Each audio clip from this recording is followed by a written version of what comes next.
Good morning, this is Don the Idea Guy from dontheideaguy.com. It is Wednesday, October 26th.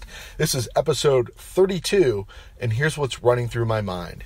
So today's going to be kind of a quicker episode because I just pulled into the parking lot. It's a little later than normal because this is the only podcast broadcast from a parking lot.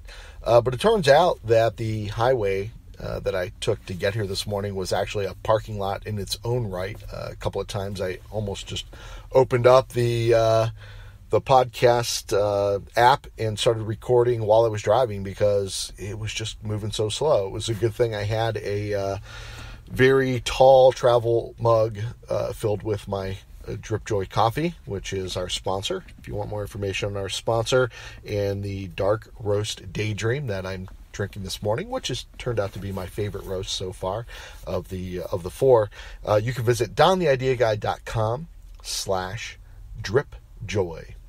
But while I'm sitting in traffic, it turns out that, for the third time this week, there was a pretty serious traffic accident in the left lane. And there's a lot of construction work going on our freeway system every year, all the time. It never ends.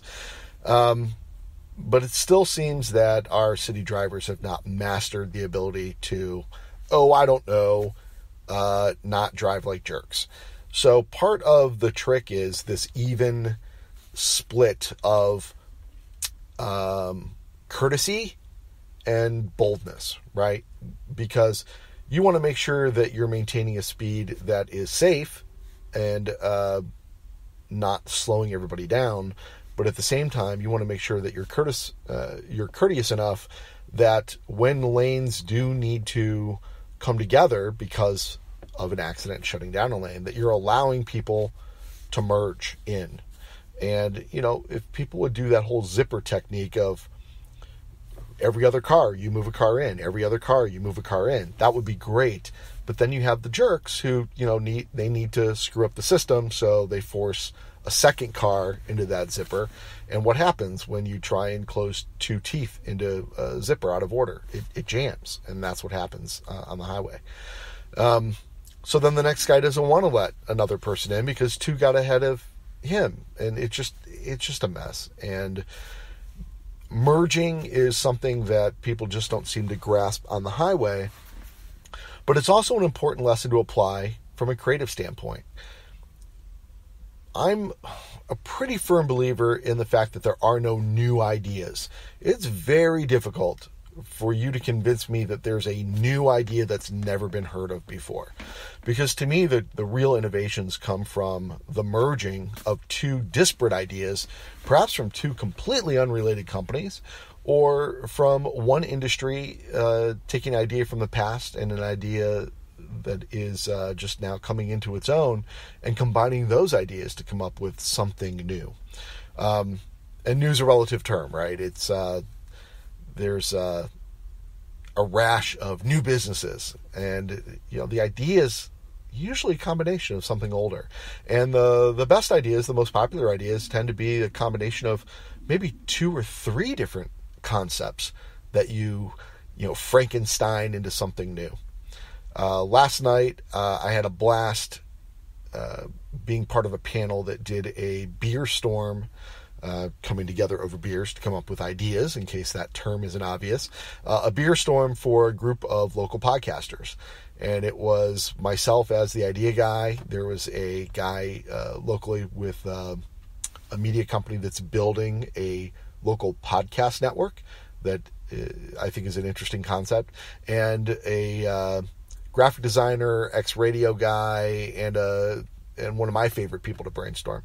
And we came together to speak on our different areas to a group of, podcasters from 6 or 7 different programs.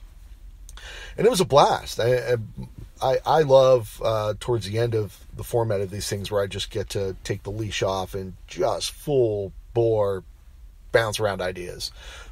Rapid fire, boom, boom, boom, boom, boom. And, good luck catching all of them, right? And I see people scribbling furiously, which means that I'm giving them some ideas that are hitting home. And I realize that a lot of the ideas I'm giving them, the examples I'm giving them for this concept are coming from different fields. It didn't matter what topic their podcast was. It didn't matter that they're dealing primarily with an audio medium. I'm giving them ideas that came from Starbucks marketing, or some email lists that I'm a part of, or social media, or old school radio, back in the day when they weren't quite as screwed up. And it was a lot of fun to just see them connecting these dots, these different concepts to take back and apply themselves. And I hope they take the ideas that I gave them that were already combinations of older ideas and combine them with something else, because now they have to apply them inside of their own business. They need to take the ideas I've already merged together and merge them together with their real world daily practices whenever they produce an episode. So the traffic jam this morning reminded me of how possible it is to get jammed up with ideas, and you need to think in terms of merging those ideas rather than just crunching them into one another, because then it does jam it up and you don't get anything done because you're stuck, because all your ideas have slammed together. You're trying to choose between one concept or another, and you're trying to mash these two things together instead of merging them together and figuring out what you can do that might incorporate elements of both ideas. So that's the thought for today. That's what's running through my head. I'm going to end this episode and finish my cup of Drip Joy coffee, #sponsor. Show them some love. Will you follow them on social media? You can find them at Drip Joy on just about any, Facebook, Twitter, etc.